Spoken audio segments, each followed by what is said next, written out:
ప్రభుత్వం పేదలకు ఇచ్చినటువంటి భూమిని కొనుగోలు చేశారా లేదా కొనుగోలు చేయాలని అనుకుంటున్నారు? అయితే ఈ వీడియోను చివరి వరకు తప్పకుండా చూడండి. అలాంటి భూమిని తెల్ల కాగితాలపై కొనుగోలు చేసినా, రిజిస్ట్రేషన్ ద్వారా కొనుగోలు చేసినా సరే పట్టా వస్తుందని అనుకుంటున్నారా? అసలు చట్టం ఏం చెబుతుంది ఈ విషయం పైన? ఏ భూములు కొనవచ్చు, ఏ భూములు కొనకూడదు, ఈ వీడియోలో సులభంగా అర్థమయ్యే విధంగా చెప్తాను. ఈ వీడియో పూర్తిగా చూడండి. Represented by La Lens TV.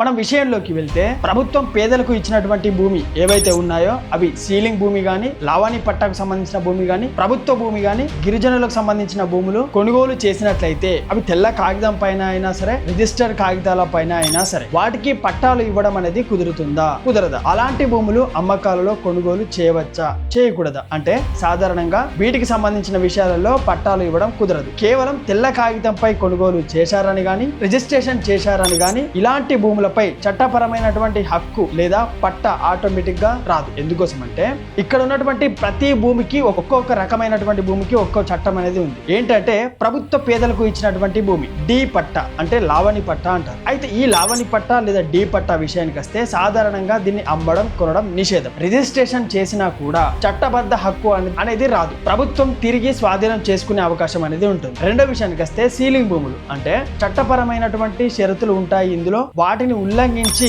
విక్రయిస్తే సమస్యలు కూడా వస్తాయి. మూడో విషయానికి వస్తే ప్రభుత్వ భూమి అంటే ప్రభుత్వం అనుమతి లేకుండా అమ్మలేరు, కొనలేరు. అలాంటి భూములు అమ్మకాలు, కొనుగోలు అనేవి పూర్తిగా చెల్లవు. నాలుగో విషయానికి వస్తే గిరిజనుల భూమికి సంబంధించినవి అంటే షెడ్యూల్ ఏరియాస్ లో గిరిజనేతరులు విక్రయించిన చట్టవిరుద్ధం. ఇలాంటి లావాదేవీలు రద్దు అయ్యే అవకాశం ఎక్కువగా ఉంది. తెల్ల కాగితంపై కొనుగోలు చేసినా సరే కేవలం అగ్రిమెంటు లేదా తెల్ల కాగితం వల్ల యాజమాన్య హక్కు అనేది రాదు. అసలు విక్రయం చట్టబద్ధమైన విక్రయమేనా, రిజిస్ట్రేషన్ జరిగినా కూడా అది చెల్లుబాటు కాకపోవచ్చు. పట్టా వస్తుందా అంటే ప్రతి కేసులో సంబంధిత చట్టం, ప్రభుత్వ ఉత్తర్వులు, కోర్టు తీర్పులు భూమి యొక్క స్వభావం ఆధారంగా నిర్ణయించబడి ఉంటుంది. చట్ట విరుద్ధంగా కొనుగోలు చేసిన భూమికి కేవలం రిజిస్ట్రేషన్ ఉందని పట్టా ఇవ్వాల్సిన బాధ్యత ప్రభుత్వానికి లేదు. ముఖ్యమైన విషయం ఏంటంటే తెల్ల కాగితం అయినా సరే, రిజిస్ట్రేషన్ డాక్యుమెంట్ అయినా సరే చట్టం అమ్మకాన్ని అనుమతించని భూమిని కొనుగోలు చేస్తే కేవలం డాక్యుమెంట్ ఉన్నందుకే యాజమాన్య హక్కు లేదా పట్టా వస్తుందని భావించడం సరైన విషయం కాదు. మొత్తానికి ప్రభుత్వం పేదలకు పంచి ఇచ్చినటువంటి భూమి ఏదైతే ఉందో